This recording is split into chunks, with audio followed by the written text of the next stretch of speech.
자, 오늘은 이 말씀을 통해서 왜 아말렉을 진멸해야만 할까? 한번 따라합니다. 왜 아말렉을 진멸해야만 할까? 이런 제목으로 은혜를 나누겠습니다. 지금 우리는 매 주일마다 사무엘상 강해를 우리가 살펴보고 있습니다. 돌아오는 주일에도 사무엘상 15장 말씀을 살펴보게 될 텐데요. 주일 말씀을 제가 준비하면서 의문이 하나 생겼어요. 왜 하나님께서 이 아말렉 족속을 진멸하라 했을까? 이 답을 얻기가 참 쉽지 않은 거예요.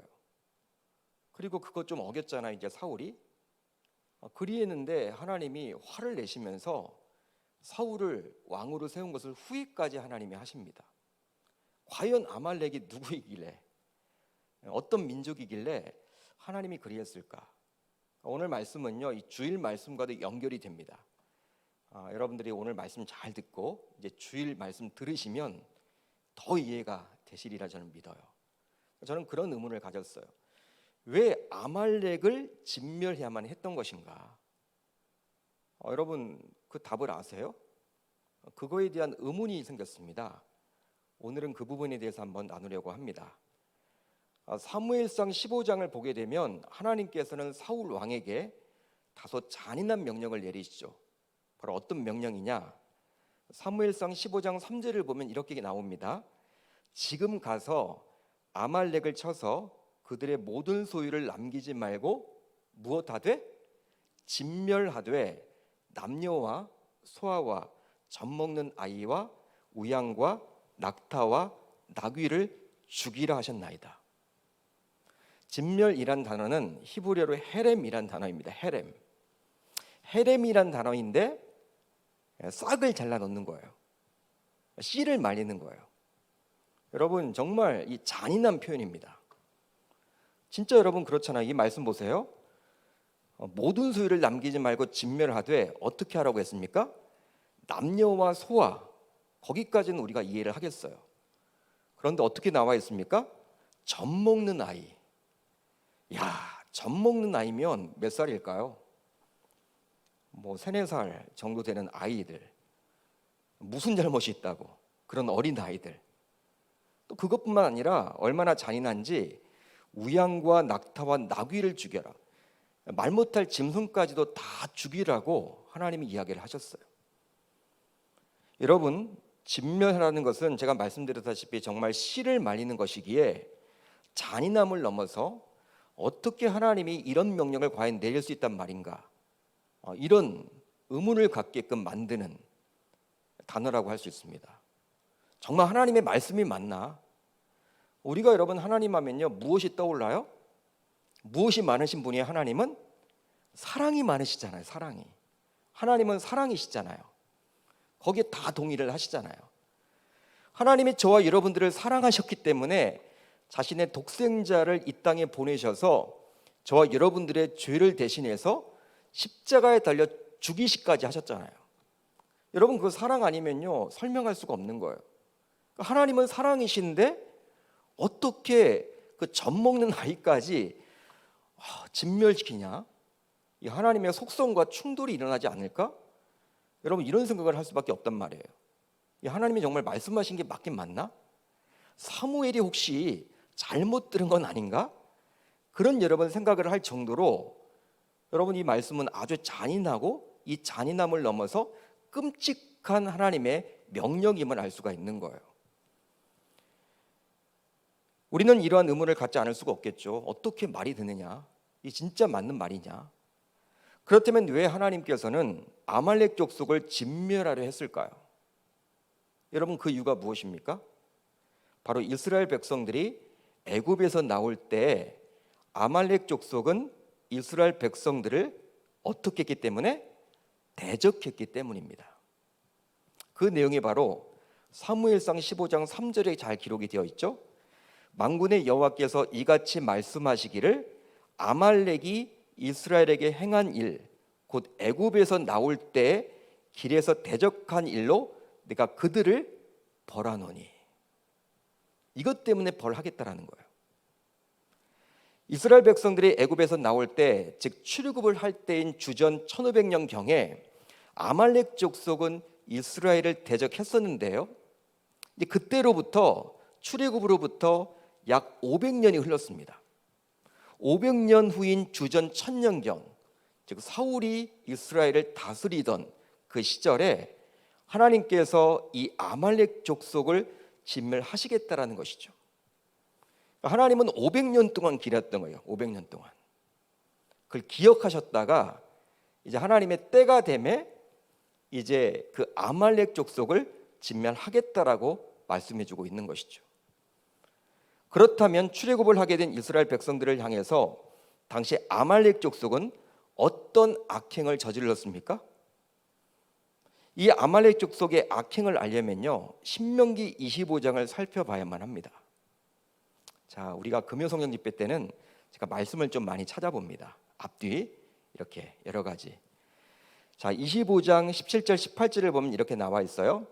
너희는 애굽에서 나오는 길에 아말렉이 내게 행한 일을 기억하라. 곧 그들이 너를 길에서 만나 내가 피곤할 때 내 뒤에 떨어진 약한 자들을 쳤고 하나님을 두려워하지 아니하였느니라. 여러분, 이제 남자 장정만 60만 명, 뭐 부녀자들까지 하게 되면 최소로 잡아도 약 200만 명이기 때문에 행렬이 길 거 아니에요. 행렬이. 홍해를 건넜습니다. 여러분, 길을 따라 가는데 이제 사람인지라 피곤할 때가 있잖아요. 여러분, 그러다 보면요, 이제 대열에서 여러분 좀 떨어지는, 늦게 가는 경우들이 생기죠. 뒤처진단 말이에요. 피곤한 분들, 연약한 분들은, 특별히 뭐 부녀자들, 또 노인들, 이런 분들은요, 뭐 그 페이스, 그 보폭에 여러분 맞출 수가 없겠죠. 그때 아말렉 족속이 공격을 했던 거예요. 틈을 노리고. 이스라엘이 애굽에서 나올 때 아말렉 사람들은 하나님을 두려워하지 아니하였고 그들의 피곤함을 틈타서 뒤에 뒤처진 약한 자들을 쳤던 것입니다. 이것 때문에 하나님이 지금 벌을 내리겠다라는 것이죠. 500년이나 흘렀는데. 그러기에 선민인 이스라엘을 대적하는 죄가 그만큼 무서운 죄임을 알 수 있습니다. 여러분, 하나님의 백성들을 이렇게 괴롭히는 죄는요, 하나님이 다 갚아주신다라는 거예요. 이 말씀을 통해서 알 수 있는 것이죠. 여러분, 어디 아말렉 족속뿐입니까? 신명기 23장을 보게 되면 선민인 이스라엘을 대적했던 암몬과 모압 사람들이 받을 심판에 대해서 하나님은 말씀을 해주시는데요, 좀 길지만 우리 한번 같이 읽어보도록 하겠습니다. 이 말씀을 같이 읽습니다. 시작. 암몬 사람과 모압 사람은 여호와의 총에 들어오지 못하리니 그들에게 속한 자는 10대뿐 아니라 영원히 여호와의 총에 들어오지 못하리라. 그들은 너희가 애굽에서 나올 때 떡과 물로 너희의 길에서 영접하지 아니하고 메소보다미아의 보돌 사람 부올의 아들 발람에게 뇌물을 주어 너희를 저주하게 하려 하였으나 내 하나님 여호와께서 너를 사랑하심으로 내 하나님 여호와께서 발람의 말을 듣지 아니하시니 내 하나님 여호와께서 그 저주를 변하여 복이 되게 하셨나니 내 평생에 그들의 평안함과 형통함을 영원히 구하지 말지니라. 여러분, 이 말씀이 중요한데요, 말씀을 보시면 암몬과 모압 사람들은 이스라엘 백성들이 출애굽을 할 때 떡과 물로 그들을 영접하지 않았습니다. 영접하지 않고 오히려 발람이라는 사람에게 뇌물을 주어서 이스라엘을 저주케 했죠. 한마디로 이스라엘 백성들을 괴롭혔습니다. 대적했습니다.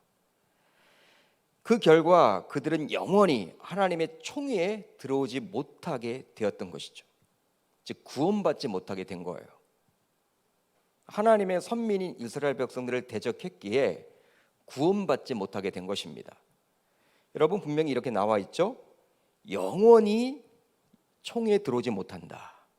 모든 사람들은, 바로 암몬과 모압 사람들, 그들 모두는 여호와의 총회에 들어오지 못하리니 그들에게 속한 자는 10대뿐 아니라 10대뿐 아니라 영원히 여호와의 총회에 들어오지 못한다. 하나님께서는 아주 무서운 이야기를 지금 해주고 있는 거예요. 지금도 마찬가지입니다, 여러분. 세상은 교회 혹은 하나님의 자녀들을 핍박하고 박해하거나 조롱하고 저주하는 경우들이 심심찮게 있죠. 야, 너 예수 믿는다며? 너 예수 믿는다며? 이렇게 여러분 조롱하는 경우들도 있고요. 별로 이렇게 좋아하지 않거나 그냥 놔두지 않죠. 예수 믿는 것 자체를 박해하거나 핍박하죠. 요즘 코로나 상황이 지속되면서 교회와 성도에 대해서 무조건 비판부터 하는 분들도 심심찮게 했습니다. 여러분, 그럴 때 우리 교회는 어떻게 해야 될까요? 가만히 있으면 돼요. 뭐 당해야죠. 어떻게 해요? 그들이 그렇게 박해를 하는데, 여러분, 그들이 그렇게 작정하고 여러분 달려들면서 우리를 핍박하고 박해하는데 우리가 여러분 어떻게 막을 수가 없잖아요.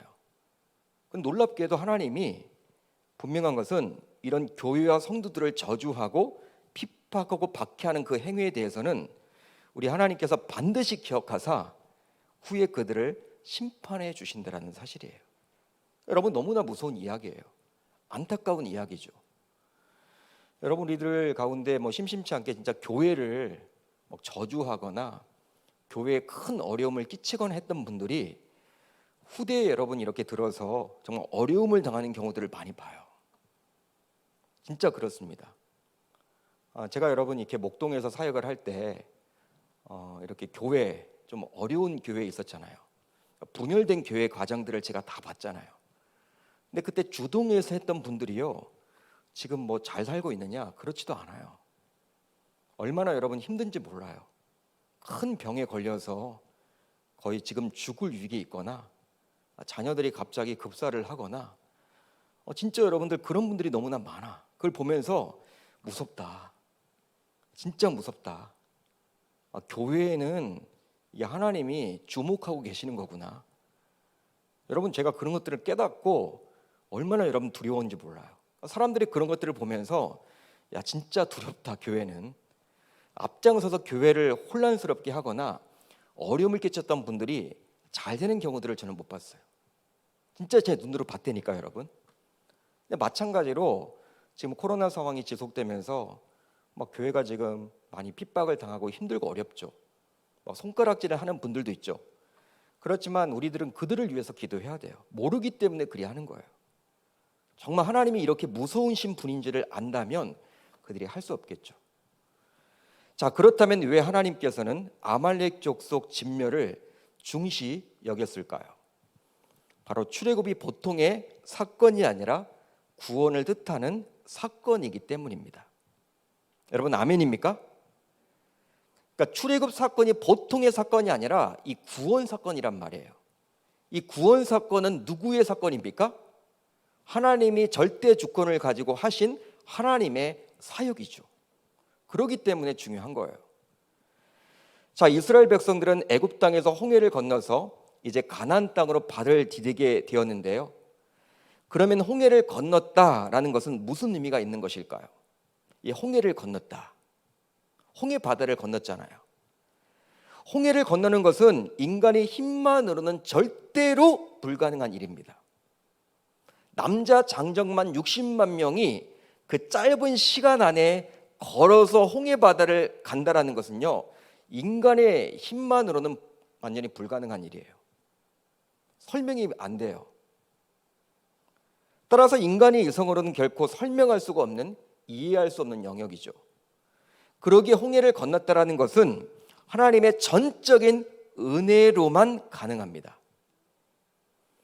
이 홍해 사건에 대해서 사도 바울은 고린도전서 10장에서 다음과 같이 해석을 해주고 있어요. 이 부분을 여러분 놓쳐서는 아니 됩니다. 제가 읽어드릴게요. 형제들아, 나는 너희가 알지 못하기를 원하지 아니하노니 우리 조상들이 다 구름 아래에 있고 바다 가운데로 지나며 모세에게 속하여 다 구름과 바다에서 무엇을 받고? 세례를 받고. 그러니까 홍해를 건넌 것은요, 바로 그들이 세례를 받았다라는 거예요. 홍해를 건넌 사건을 신약 시대의 세례라고 사도 바울은 해석을 해주고 있습니다. 그런데 이 세례에는 죽음과 부활의 의미가 모두 담겨져 있는 거예요. 잘 들으십시오. 세례에는 무엇이 담겨져 있다고요? 죽음과 부활의 의미가 모두 담겨져 있는 거예요. 제가 설명을 해드립니다. 처음에 불신자였다가 그리스도를 영접한 이후에 세례를 받게 되므로 이제 옛것에 대해서는 죽죠. 이제 옛것에 대해서는 죽습니다. 그리고 그 이후 죽음을 이기고 부활하게 되므로 새로운 인생으로 살아간다라는 의미가 이 세례에 담겨져 있는 거예요. 그렇죠? 여러분, 세례 받을 때 우리 교회도 다음 주에 이제 세례식 있잖아요. 근데 여러분, 이렇게 우리가 교육을 하고 나서 문답을 할 때 목사님들이 뭘 점검해요? 세례를 줄 때 구원의 확신이 있는지 없는지를 점검합니다. 여러분, 다 해요. 어느 교회에서든지 목사님이 세례를 여러분 줄 때는요, 구원의 확신이 있으십니까? 라고 물어요. 그때 확신이 있다라고 했던 분들만 세례를 받지, 여러분 구원의 확신도 없는데 세례를 준다? 신앙의 양심상 목사님들이 줄 수가 없어요. 진짜 그래요. 저도 여러분 안 줍니다. 제가 여러분 물어보죠.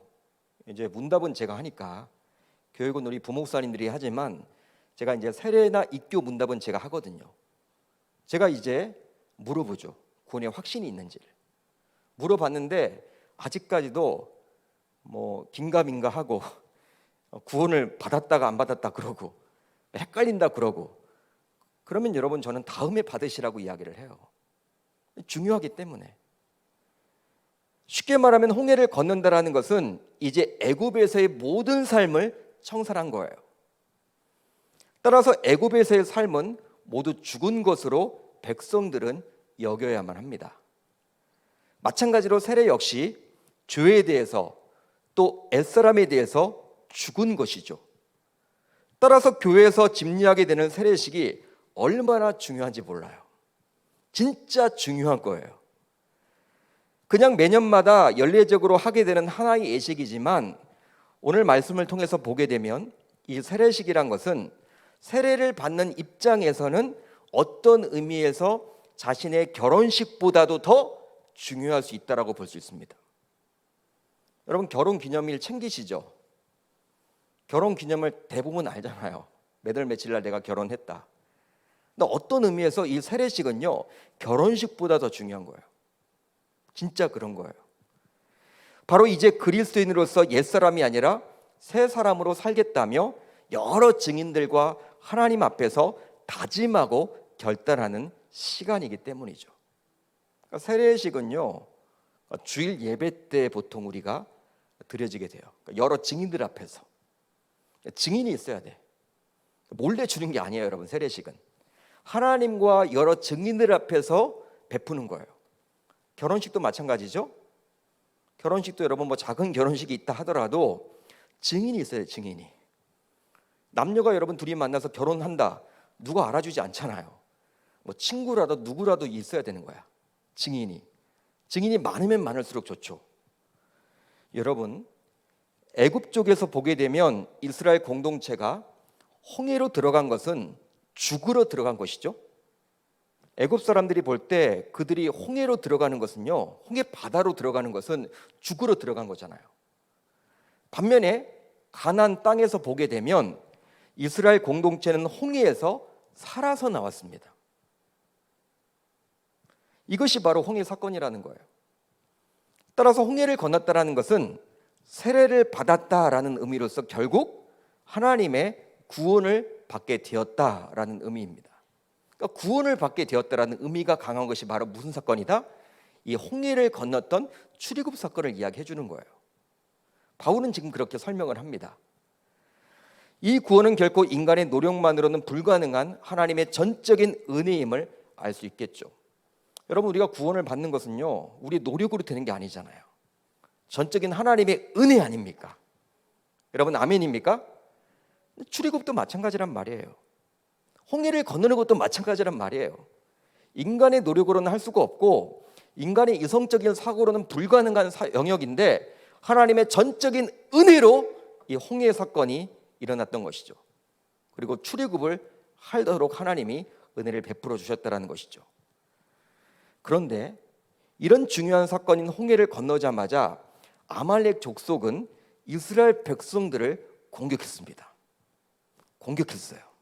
대적했어요. 실제로 이스라엘 백성들은 애굽에서 노예였기에 변변한 무기조차 가지고 있지 못했죠. 여러분, 이스라엘 백성들이 히브리 민족이었잖아요. 애굽에서. 그들에게 무기를 주지 않았습니다. 당시 이 애굽은요, 최고의 여러분 제국이었지만 무기를 그들에게 맡기지 않았어요. 그러니까 맨손으로 여러분 출애굽을 한 거야. 반면에 아말렉 족속은 어떻습니까? 최소로 잡아도 200만 명이나 되는 이스라엘 민족을 먼저 공격할 정도로 철저히 무장된 그리고 호전적인 민족이었죠. 따라서 세상적인 관점으로 보게 되면 이 전쟁은요, 이스라엘 백성들의 입장에서는 절대로 이길 수 없는 싸움이라 볼 수 있어요. 아말렉과 이스라엘 백성들이 싸운다? 이스라엘 백성들은 이길 수 없는 전쟁이란 말이에요. 그런데 이상하게도 오늘 말씀을 쭉 보게 되면 하나님께서는 이스라엘 백성들로 하여금 이 전쟁을 하도록 밀어붙이십니다. 하나님이 밀어붙이고 계세요. 질 수밖에 없는 전쟁인데, 그 내용이 바로 오늘 우리가 살펴봤던 출애굽기 17장의 내용이죠. 모세는 자신의 수종을 들었던 여호수아에게 직접 아말렉과 나가서 싸우라고 이야기를 합니다. 그리고 모세 자신은 산에 올라가서 두 손을 들게 되었어요. 성경에서 여러분, 손을 들었다라는 것은 어떤 의미가 있는 거예요? 바로 기도했다라는 의미입니다. 기도했다. 따라서 모세는 전장에서 싸우고 있는 여호수아를 위해서 중보기도 했음을 알 수 있는 것이죠. 철저하게 중보기도를 한 거예요. 그런데 놀랍게도 모세가 산 위에서 손을 번쩍 들고 기도를 하게 되면 산 아래에 있는 여호수아를 중심으로 한 이스라엘 군사들이 이기는 거예요. 그 아말렉과의 그 전투에서 이기는 거예요. 손을 들고 기도하는 순간에는. 그렇지만 모세도 연약한 인간인지라 손을 계속해서 들고 있을 수는 없잖아요, 여러분. 여러분, 손 들고 여러분 기도하는 거 쉽지 않습니다. 실질적으로. 여러분, 우리가 기도하지만 기도가 여러분 노동이에요. 어떤 분들은 아니 뭐 기도는 하지, 그런데 기도는 하는 게 아니에요, 여러분. 기도는 정말 중요한 거예요. 중요한 만큼 어렵고 피곤하고 힘든 것이 바로 기도예요. 여러분, 기도나 하지 그런 말 하시면 안 돼요. 쉬운 게 아니에요, 기도는. 그냥 여러분, 우리가 뭐 식기도 뭐 이렇게 간단하게 하는 기도는 뭐 그렇게 할 수 있겠지만 생사를 다투는 기도는요, 그러니까 누군가 나를 위해서 여러분 중보기도 해준다? 중보기도 해주시는 그분 고기 사드려야 돼. 진짜 여러분 잘해드려야 돼. 여러분, 그냥 입만 여러분 닦으면 안 돼. 뭐라도 여러분 사드려야 돼, 진짜. 나를 위해서 여러분 매일 중보기도를 해주시는 분이 있다 그러면요, 그분 대단하신 분이에요. 진짜 여러분 어려운 게 기도예요. 모세도 여러분 하나님의 종이었음에도 불구하고 여호수아를 위해서 여러분 기도하잖아요. 여러분 뻔히 보여요. 내가 손을 넘고 기도하면 전쟁에서 이기는 것이 보여. 그럼에도 불구하고 연약한 인간인지라 피곤한 육체를 가지고 있기 때문에 손이 슬그머니 내려온단 말이에요. 즉 기도를 쉬게 된단 말이에요. 그렇게 되면 어떻게 돼요? 이기다가도 전쟁에서 이 아말렉과의 전투에서 점점 밀리게 돼. 지게 된단 말이에요. 이 이상한 전쟁의 원리를 그런데 제일 먼저 깨달은 사람이 있었습니다. 바로 누구였느냐? 좀 이상한 전쟁이죠, 여러분. 손을 여러분 이렇게 올리고 기도를 하게 되면 이기고, 손을 내리고 기도하지 않으면 지는 전쟁이니 좀 이상한 전쟁이라 할 수 있는데, 여러분 제일 먼저 깨달은 사람이 있었는데 이 원리를 바로 아론과 훌이라는 사람이었어요. 모세의 참모들이었죠. 결국 아론과 훌은 어떻게 합니까? 모세의 양옆에 서서 모세의 손이 내려가지 않도록 모세의 손을 붙들어 올리게 되었죠. 그러니까 모세가 여러분 계속해서 기도하도록 여러분 손을 붙잡아서 올렸던 거예요. 여러분 지금 말로는 무엇이냐면 혼자 여러분 중보기도를 했던 분 옆에 기도의 용사들이 또 붙은 거예요. 여러분 기도할 때도 마찬가지죠. 여러분 홀로 기도하면요 쉽지 않아요. 그렇지만 이렇게 금요성령 집회 여러분 왜 뜨겁습니까? 여러 명이 나와서 합심으로 부르짖고 기도하잖아요. 한 기도 제목들을 놓고. 그럴 때 여러분들 지쳐 있다가도 또 힘을 내서 기도할 수 있단 말이에요. 지금 그런 영적인 원리가 지금 거기에 담겨져 있는 것이죠. 결과적으로 다음과 같이 되었습니다. 우리 출애굽기 17장 13절인데요. 이런 일이 벌어졌어요. 여호수아가 칼날로 아말렉과 그 백성을 쳐서 무찌느니라. 할렐루야. 할렐루야. 놀라운 기적이 일어나게 된 거예요. 그러니까 질 수밖에 없는 전쟁이었는데 기도를 통해서 이기게 된 것이죠. 여러분, 무기, 병력, 전략 등이 중요한 것이 아니라 오직 모세의 팔인, 즉 기도에 의해서 이 전쟁의 승패가 결정되었는데요. 이런 원리를 아는 것이 정말로 중요합니다. 이런 원리를 아는 것이 정말로 중요하다는 거예요. 청년들 가운데서는 종종 취업 준비를 하는 데 있어서 고민하는 분들이 있어요. 취업 준비를 하는데 만만치 않잖아요. 근데 그 고민을 가지고 저를 찾아와서 기도 부탁을 하는 청년들도 종종 있는데요. 제가 지금 목회를 하면서 보면 바로 필기 시험은 합격을 했어. 공부를 열심히 해서 필기 시험은 합격을 했는데 그래서 면접을 볼 기회가 주어졌단 말이에요. 면접 시험을. 근데 면접 시험을 보고 난 이후에는 더 이상 진전이 없다는 거예요. 여러분, 제가 아는 청년 하나가 저에게 찾아와서 목사님 너무나 실망스럽다고, 힘들다는 거예요. 왜 그러느냐 했더니 몇 군데 여러분 이렇게 필기 시험은 합격을 해서 면접을 봤대요. 근데 면접을 봤는데 그 다음부터 진전이 안 되는 거야. 부르질 않는 거야. 면접을 여러 번 보았지만 면접 시험에서 계속해서 떨어지게 되니 얼마나 힘들고 어려운 마음을 갖겠습니까? 여러분, 당사자가 되어보지 않으면요 몰라요. 계속 떨어지는 거, 그것도 한두 번이지. 처음부터 여러분 그냥 필기 시험부터 떨어지면요 근데 그 회사 포기할 것 같아. 나는 머리가 나쁘나 보다, 나는 이렇게 직장 가지 못하나 보다. 근데 필기 시험은 다 돼. 근데 면접을 본단 말이야. 면접을 보면 몇 군데라도 여러분 붙어야 되는데 그게 아니라 다 떨어지니 자기는 어떻게 해야 될지 모르겠다라는 거예요. 제가 이렇게 기도해줬던 기억이 나는데요. 여러분, 그러나 분명한 것은 면접을 아무리 많이 봐도 면접을 보는 회사의 의중을 모르고 면접을 보게 된다면 계속해서 떨어질 수밖에 없는 거예요. 여러분, 면접 볼 때 그 회사에서 뭘 물어보겠습니까? 그걸 알고 준비를 해가야 되는데 면접만 가서 그냥 참여를 한다고 해서 되는 게 아니란 말이에요. 따라서 면접의 원리를 알고 면접 시험에 임해야만 하겠죠. 합격을 하려면. 당시 아론과 훌은 이 전쟁의 원리를 정확하게 알고 있었기에 모세의 손이 내려가지 않도록 한 것입니다. 우리들 모두 이제 하나님의 자녀요 신자로서 삶을 살아가면서 오늘 본문에 나오는 아론과 훌과 같이 삶에서 어떤 문제가 생겼을 때 그 원리를 정확하게 캐치함으로 영육 모두 승리할 수 있기를 우리 주님의 이름으로 축원합니다. 축원합니다. 여러분, 그런데요, 오늘 보면 16절을 보게 되면 조금 이해가 되지 않는 부분이 보입니다. 우리 출애굽기 우리 17장 16절인데요. 우리 한번 같이 읽어볼까요? 시작. 이르되 여호와께서 맹세하시기를 여호와가 아말렉과 더불어 대대로 싸우리라 하셨다 하였더라. 아멘. 여러분, 분명히 13절을 보게 되면 여호수아는 아말렉과 그의 백성을 쳐서 무찔렀다라고 나와 있죠. 전쟁을 이긴 것처럼 나와 있습니다. 따라서 이 전쟁은 이스라엘의 승리로 막을 내린 거예요. 13절까지만 보게 되면. 그런데 16절을 보게 되면 아말렉과의 전쟁이 끝난 것이 아니라고 하나님은 지금 이야기를 해주고 있어요. 그렇죠? 13절과 여러분 16절이 좀 모순된 것처럼 보인단 말이에요. 하나님께서 이 전쟁을 끝내지 않고 이스라엘 백성들이 계속해서 싸우도록 했다라는 거예요. 16절을 보게 되면 그런 의미잖아요. 그렇다면 그 이유는 무엇 때문일까요?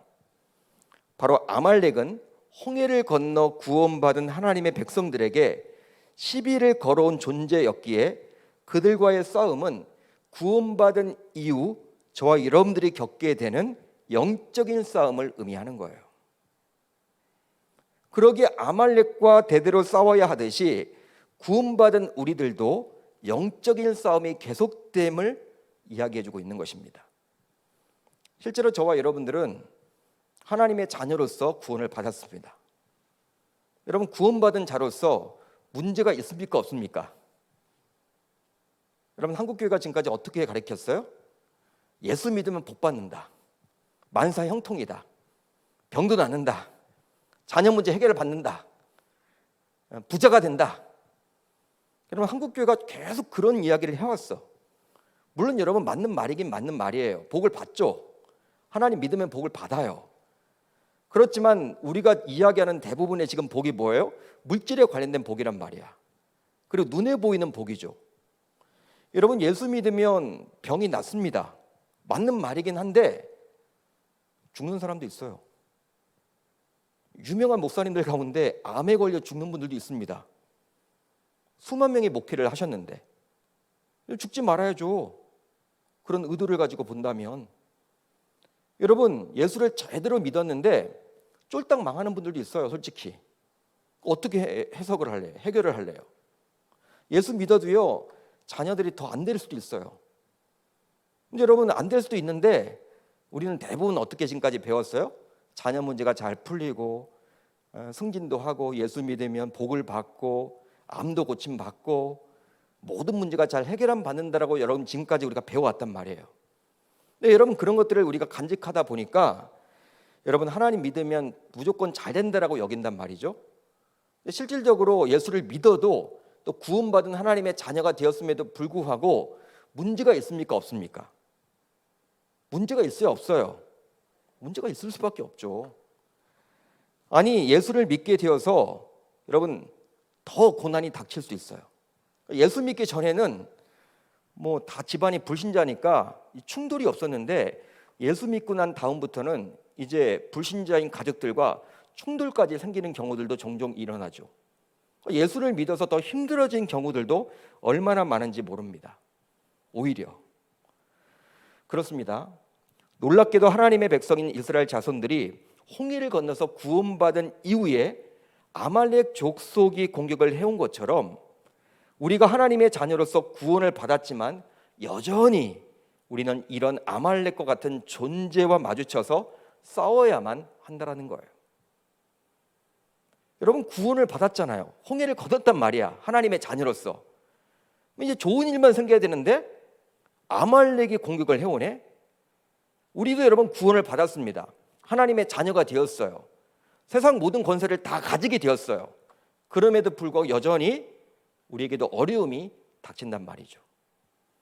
한마디로 우리들 모두 영적 싸움을 해야만 합니다. 예수를 믿게 되면요, 그때부터 영적 싸움이 일어나요. 영적 싸움. 영적인 싸움이 벌어지게 된단 말이야. 그러니까 눈에 보이지 않는 싸움을 우리가 해야만 한다는 것이죠. 그런데요, 자 16절 말씀을 보면요, 참 은혜가 되는데요. 이렇게 나와 있죠. 여호와가 아말렉과 더불어 대대로 싸우니라. 아멘. 이스라엘 백성들이 싸우는 것이 아니라 여호와 하나님께서 아말렉과 대대로 싸우시겠다라고 지금 말씀해주고 있는 거예요. 우리는 이스라엘 백성들이 싸워야 한다라고 여기는데 하나님은 그렇게 말씀하시지 않고 이건 영적인 전쟁이기에 누가 대신 싸워주신다? 하나님이 대신 싸워주신다. 그 말을 해주고 있는 거예요. 여러분, 이것이 복음 아닌가요? 여러분 어떻게 생각을 하십니까? 바로 이 싸움의 주도권을 하나님이 잡으시겠다라고 친히 말씀을 해주십니다. 따라서 구원받은 이후에 우리가 만나게 되는 여러 영적인 싸움의 경우 우리의 힘만으로 싸우게 되면 결코 이길 수가 없겠죠. 우리가 이기지 못해요. 우리의 힘만으로. 반면에 성령 하나님을 의지하게 된다면 그분이 대대로 싸워주시기에 우리들 모두 승리하게 되리라 믿습니다. 따라서 우리 모두 구원받은 하나님의 자녀이지만 내가 만나게 되는 아말렉과도 같은 존재를 끊임없이 진멸시켜야만 하겠죠. 바로 그것이 내 안에 있든 아니면 나의 밖에 있든 말입니다. 그러니까 우리는 여러분 영적인 싸움을 할 수밖에 없다는 거예요. 여러분, 우리가 이 코로나 상황을 볼 때에도 눈에 보이는 것들만을 가지고 바라보지 마세요. 하나님의 마음, 하나님의 관점을 가지고 바라보면요, 그게 바로 영의 눈이거든요. 기도를 여러분 깊이 하는 분들은요, 분명히 여러분 이 코로나를 주신 하나님의 뜻과 의도를 아실 수 있을 거예요. 제가 말하진 않겠습니다. 여러분 이게 겉으로 보기에는요, 야 큰일 났거든 이게 코로나.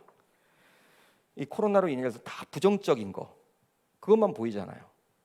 교회도 뭐 안 되고 어렵고 힘들고 어렵고.